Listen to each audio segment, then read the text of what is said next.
The applause was supposed to be routine.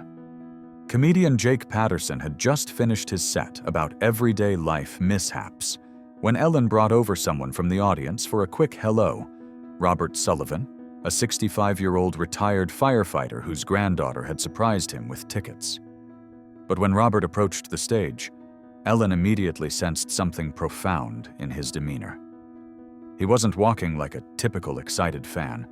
He was walking like a man carrying invisible weight. And when Robert said 6 words that stopped Jake's laughter cold, Ellen realized that some stories are too important to rush past. The Warner Brothers studio buzzed with the light-hearted energy that followed good comedy. Jake Patterson, whose observational humor had earned him a devoted following, had just delivered 10 minutes of material that left the audience in stitches. His jokes about grocery store self-checkout machines and neighborhood dogs had everyone laughing, including Ellen, who was still wiping tears from her eyes. "Jake, you have such a gift for finding humor in the most ordinary moments," Ellen said as she returned to center stage. "Your comedy helps people see that life doesn't have to be so serious all the time." Jake grinned, still riding the high of a successful set. "Thanks, Ellen. I believe laughter is medicine. If I can help people forget their troubles for a few minutes, that's all I need." "Speaking of people who could use some laughter," Ellen said with her trademark warmth, "we have Robert Sullivan in our audience today. Robert, where are you?" The cameras found Robert in the 5th row, and Ellen's experienced eye immediately caught something unexpected. Robert stood up slowly, deliberately, like someone whose body carried memories of physical demands. He was wearing a crisp button-down shirt and had the bearing of someone accustomed to responsibility. But his eyes held something that looked like unfinished business. "Robert is a retired firefighter who served our community for 38 years, Ellen announced, as Robert made his way toward the stage. His granddaughter Sarah bought him these tickets because she thought he needed more joy in his life. Jake watched Robert approach, and his comedian's instincts picked up on subtle cues that suggested this wasn't going to be a typical fan interaction. Robert's movements were precise but weighted, like someone who had learned to carry more than most people could imagine. "Hi, Robert," Jake said warmly as Robert reached the stage area. 38 years as a firefighter? That's incredible service." "Thank you," Robert replied, his voice steady but carrying undertones that made Ellen step closer. "I appreciate what you do. Making people laugh is important work." Jake's smile faltered slightly at the word work. Something in Robert's tone suggested he understood the weight that word could carry. Ellen's maternal instincts activated. "Robert, how are you adjusting to retirement?" Robert looked between Ellen and Jake, and suddenly his carefully maintained composure began to shift. "That's actually why I'm here. Sarah thinks I need to laugh more, but I haven't been able to laugh at anything for 8 months." The studio's energy changed immediately. Jake's post-performance glow dimmed as he realized this wasn't going to be about comedy anymore. 8 months, Ellen repeated gently. "What happened 8 months ago?" Robert took a deep breath, and when he spoke, his voice carried the precision of someone who had delivered difficult news many times. "I lost 3 firefighters in one call. My team. My responsibility." The studio fell completely silent. Jake's face transformed from entertainer to concerned human being as the weight of Robert's words settled over everyone. "Robert," Ellen said softly, "can you tell us what happened?" "Warehouse fire downtown. Old building, faulty wiring. Should have been condemned years ago. I was incident commander. Made the call to send them inside for a search and rescue." Robert's voice remained steady, but his hands were trembling now. "Building collapsed. Martinez, Thompson, and Young never came out." Jake looked stricken. "Robert, I'm so sorry." "They were good firefighters. Thompson had 2 kids. Martinez was planning to propose to his girlfriend next month. Young was only 23, Just finished his probationary period. Robert's control was slipping. I made the call that put them in there. Ellen made a decision that would transform this moment from entertainment into something sacred. "Stop the show," she called to her production team. "Everyone stop." The music cut out. Camera operators looked confused. The audience sensed they were witnessing something unprecedented. Ellen sat down on the stage steps, gesturing for Robert to join her. Jake, without hesitation, sat down too, creating a circle that felt more like a living room than a television set. "Robert," Ellen said, "have you been carrying this guilt alone?" The department offered counseling. My wife tries to help, but I can't get past the fact that I made the decision that killed 3 good men. Robert's voice cracked. "I've been a firefighter for almost 40 years. I've saved hundreds of people, but all I can think about is the 3 I couldn't save." Jake leaned forward. "Robert, I don't know anything about firefighting, but I know something about guilt. Can I ask you something?" Robert nodded. "If another incident commander had been there that night, with the same information you had, what would they have done?" Robert was quiet for a long moment. "Probably made the same call. Standard protocol for possible victims inside." "So the decision wasn't wrong, it was unlucky," Jake said carefully. "The building failing wasn't something you could have predicted." "But they're still dead because of my order," Robert replied. Ellen felt this conversation needed to go deeper. "Robert, in 38 years, how many lives did you save?" "I don't keep count like that." "Your department does. Sarah told us when she nominated you for tickets. Over 400 documented saves. 400 families who have their loved ones because of decisions you made." Robert's eyes filled with tears. "But what about Martinez's girlfriend? Thompson's kids? Young's parents?" Jake's comedian instincts were replaced by something more profound. "Robert, do you think those 3 men would want you to stop living because they died?" "They were heroes," Robert said immediately. "They knew the risks. They chose the job." "Just like you chose the job," Ellen added. "And just like you, they understood that sometimes heroes don't come home. But that doesn't make you responsible for every outcome." Robert looked around the studio, taking in faces that were watching him with compassion rather than judgment. "I just can't understand how to move forward when moving forward feels like forgetting them." Ellen reached into her pocket and pulled out a small notebook she always carried. "Robert, what if moving forward meant honoring them instead of forgetting them?" "What do you mean?" Jake had an idea. "Robert, you said you haven't been able to laugh in 8 months. What did you used to laugh at?" Robert thought carefully.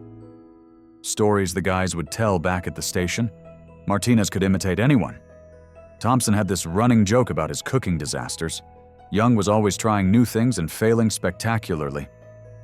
A small smile crossed Robert's face as he remembered. "They were funny guys, always making each other laugh between calls." Ellen felt this was crucial. "So they believed in laughter too. They believed in joy." "They did. Martinez used to say that if you couldn't find something to laugh about after a hard call, the job would kill your spirit long before it killed your body." Jake nodded knowingly. "Sounds like Martinez understood what I was talking about earlier. Laughter is medicine."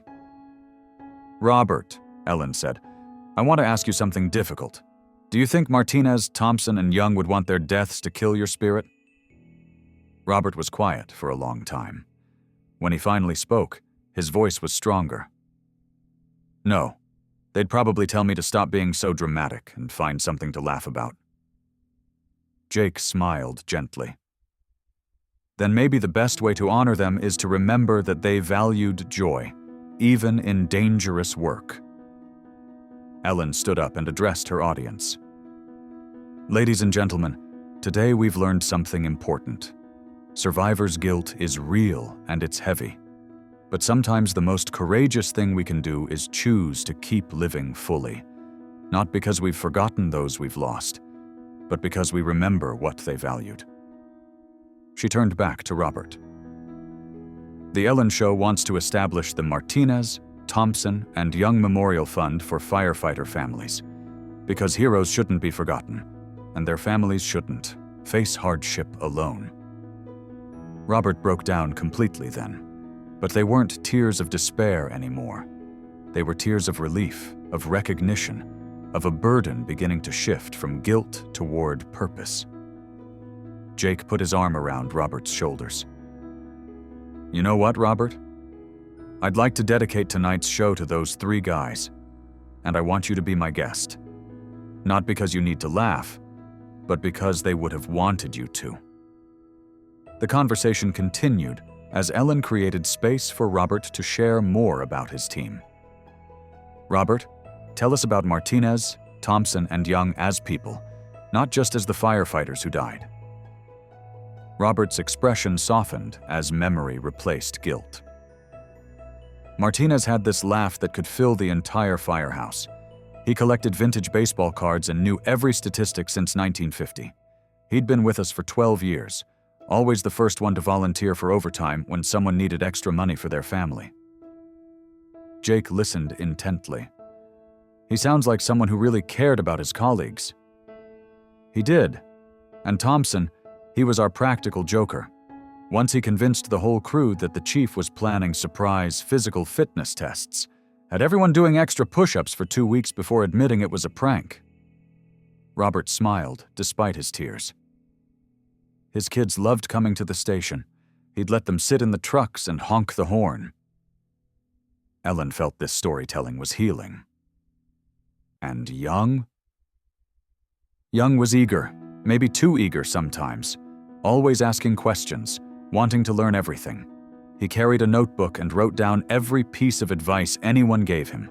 The kid was going to be an excellent firefighter. Robert paused.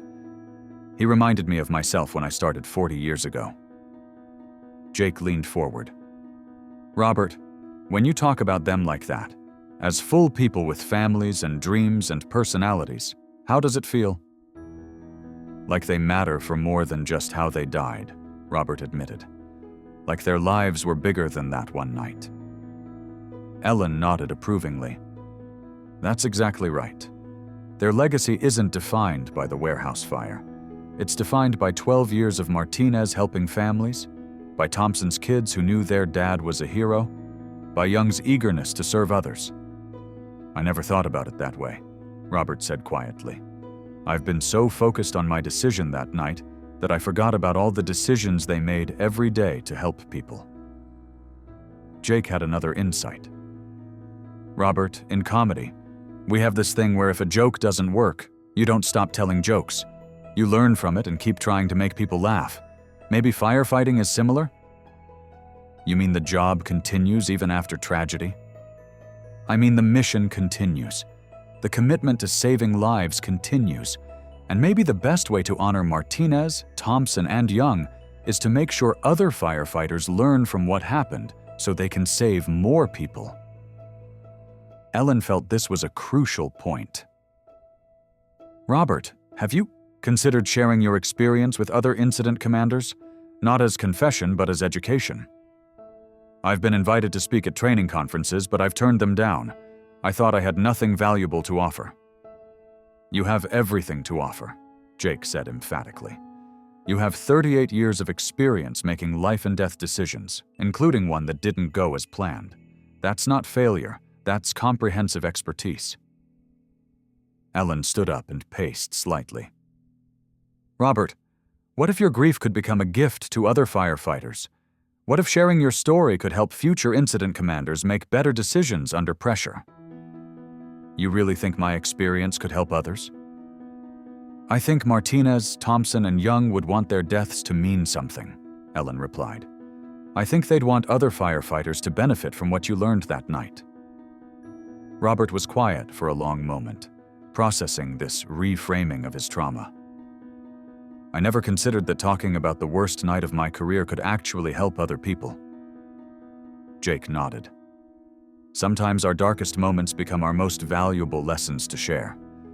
In comedy, my biggest bombing experiences taught me more about connecting with audiences than any successful show ever did. Ellen made her final gesture, removing her soft lavender cardigan and draping it over Robert's shoulders. Robert, this represents something important. It represents the idea that healing doesn't mean forgetting. It means transforming grief into something that honors those we've lost. Robert looked down at the cardigan, then back at Ellen and Jake. I think they would want me to help other firefighters, wouldn't they? I know they would, Ellen said firmly. Because they were firefighters too. They understood the mission. Jake smiled warmly. And Robert, I still want you to come to my show tonight, because even firefighters need to laugh, especially firefighters who are carrying important missions. I think I'd like that, Robert said. And for the first time in 8 months, he smiled genuinely. 6 months later, Robert Sullivan was volunteering with the Memorial Fund and had returned to occasional substitute work with the fire department, training new recruits in decision-making and leadership. He sent Ellen a photo from his first day back, wearing a helmet that bore small stickers with Martinez's, Thompson's, and Young's badge numbers. Jake Patterson incorporated a segment into his shows called Heroes Need Humor Too, where he performed for first responders and military personnel, understanding that laughter could be both medicine and memorial. The episode sparked conversations about survivors' guilt, PTSD in first responders, and the importance of mental health support for people whose jobs require them to make life and death decisions. Ellen learned that sometimes the most meaningful television happens when you create space for guilt to transform into purpose, when laughter becomes not escape from pain, but acknowledgement that joy was what the departed valued most. Robert discovered that honoring the dead doesn't require dying with them. Sometimes the most profound tribute is choosing to keep living with the same courage they showed in their final moments. And the Memorial Fund became a living testament that heroes' legacies grow not through tragedy, but through the continued service of those who survived to carry their values forward.